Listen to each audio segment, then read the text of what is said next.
Halo sobat semua, selamat datang kembali di channel novel kita. Sebelum kita lanjutkan ceritanya ini, ayo jangan lupa subscribe, like, komen, share, dan nyalakan lonceng notifikasinya agar mendapatkan notifikasi video terbaru ketika Mimin upload videonya. Istri yang dimanja, bab 258. Amanda Mu pingsan. Ricky Mo tidak membiarkan dia pergi menjenguk kakek Mo, lalu dia pergi sendiri. Hanya saja, kemarin malam Ricky Mo mengatakan meminta dia tinggal di rumah, pasti juga sudah memerintahkan bodyguard untuk tidak membiarkan dia pergi. Di lubuk hatinya dia mengerti hal ini, tapi dia masih memutuskan untuk mencoba. Dia berjalan sampai ke depan pintu lalu dihadang. "Nyonya, kamu mau kemana?" Amanda Mu mengerutkan alis, menyipitkan mata, berpura-pura marah untuk membuat bodyguard takut. "Aku mau kemana perlu kamu urus?" Bodyguard masih bersikukuh. "Tuan memerintahkan, lebih baik beberapa waktu ini Nyonya tidak keluar. Kalau ada keperluan, serahkan ke kami saja." "Kalau aku masih tetap ingin pergi." Bodyguard mengerutkan kening. "Maaf." Sikap dan nada suara bodyguard sangat keras. Kelihatannya kali ini Ricky Mo memberi perintah dengan sangat keras, teguh untuk tidak membiarkan dia keluar. Amanda Mu tidak lagi membantah, membalikkan badan kembali masuk ke dalam villa. Dia dengan tidak bersemangat masuk ke dalam ruang tamu dan duduk di sofa, pikirannya sedikit kosong. "Amanda Mu, aku datang." Terdengar suara Lucy Sen. Amanda Mu melihat ke arah sumber suara itu, melihat Lucy Sen yang sedang berjalan masuk dari luar. Amanda Mu menyipitkan mata, tiba-tiba teringat kemarin saat anggota keluarga Mu datang, bodyguard menghadang mereka di depan pintu. "Mereka tidak menghadang kamu," Amanda Mu berkata sambil menepuk-nepuk tempat di sebelahnya, memberi tanda agar Lucy Sen duduk di sampingnya. Lucy Sen duduk di sampingnya.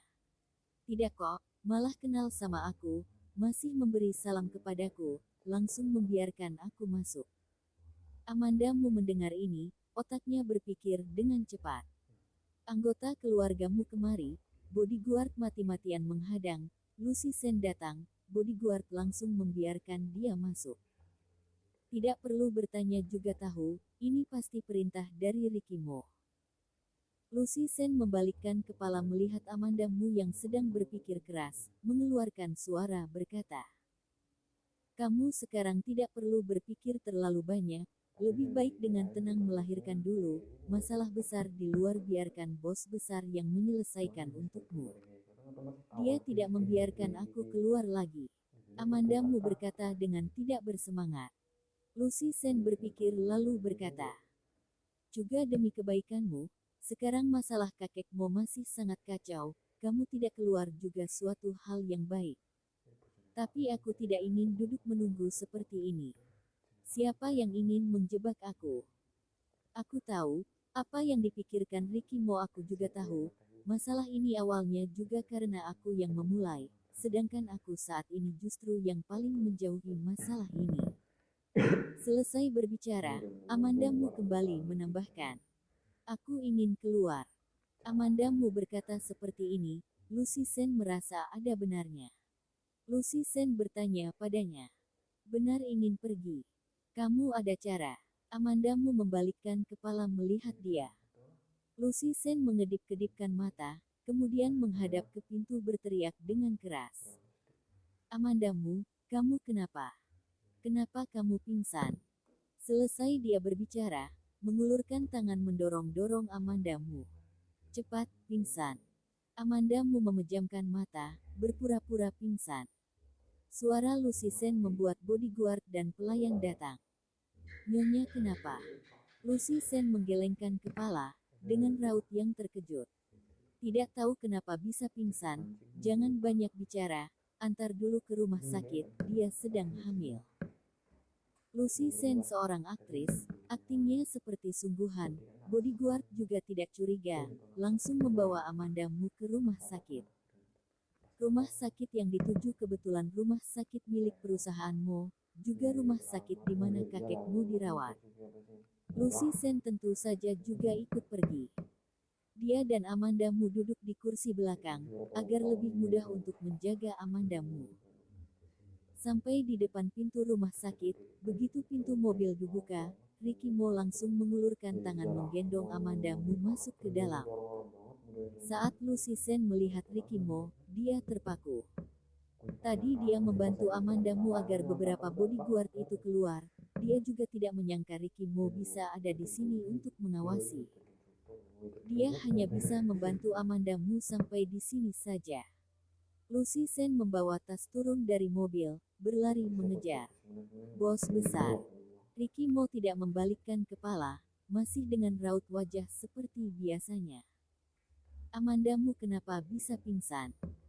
Lucy Sen hormat dan takut terhadap Ricky Mo. Ditanya seperti ini oleh Ricky Mo, dia takut ketahuan, tapi juga hanya bisa berkata.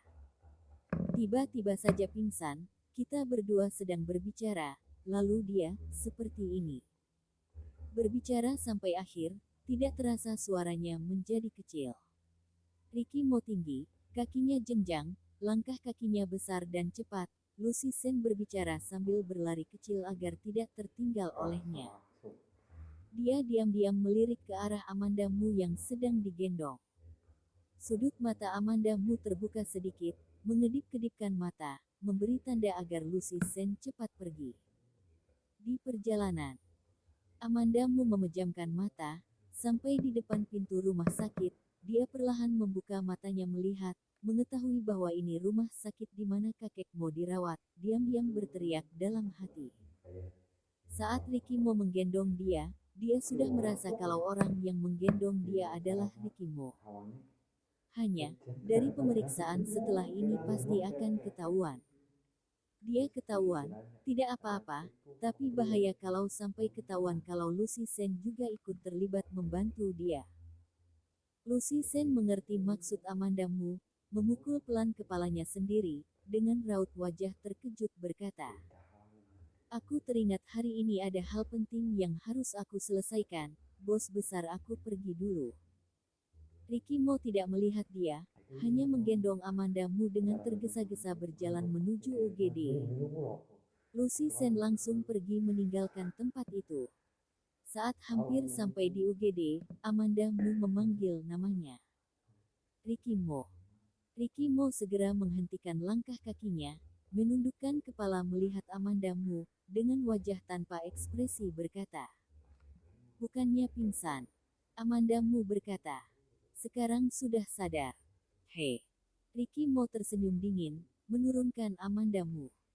Amanda Mu tahu, dia dan Lucy Sen berpura-pura, diketahui oleh Ricky Mo.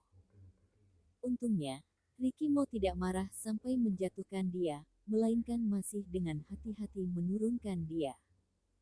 Amanda Mu berdiri tegak, langsung berkata. Aku ingin melihat kakek. Ricky Mo tiba-tiba menyeringai, tapi di matanya tidak ada senyum. Amanda Mu, apakah kamu merasa dirimu sangat pintar? Tidak sepintar kamu. Amanda Mu menggelengkan kepala. Sepertinya Ricky Mo dibuat marah dengan jawabannya, suaranya menjadi lebih keras. Kalau begitu pulang. Untuk apa pulang? Pulang untuk lanjut menerka apa yang sedang dipikirkan orang pintar sepertimu ini. Sikap Amanda Mu sangat teguh. Mereka berdua terdiam selama beberapa saat. Setelah terjadi masalah pada kakek Mo, Ricky Mo terus menjaga di rumah sakit. Beberapa hari ini, Ricky Mo jarang makan juga kurang tidur. Dia terlihat sedikit pucat, tapi kedua matanya masih menatap dengan tajam, tidak ada kelelahan sedikitpun. Ricky Mo adalah laki-laki seperti ini, seakan masalah apapun tidak bisa membuat dia goyah, kekuatannya seperti mampu menghadapi segala sesuatu. Sedangkan setiap kali, saat Amanda Mu merasa dirinya cukup mengenal dia malah melakukan hal-hal yang membuat Amanda Mu tidak mengerti. Ricky Mo terlampau kuat, kalau dia tidak ingin membiarkan orang lain tahu pemikirannya, orang lain pasti tidak punya cara untuk bisa tahu. Mereka berdua bertatapan selama 1 menit penuh, Ricky Mo seperti berkompromi. Ikut denganku. Bersambung. Titik. namanya lagi nggak masuk. Kan kasih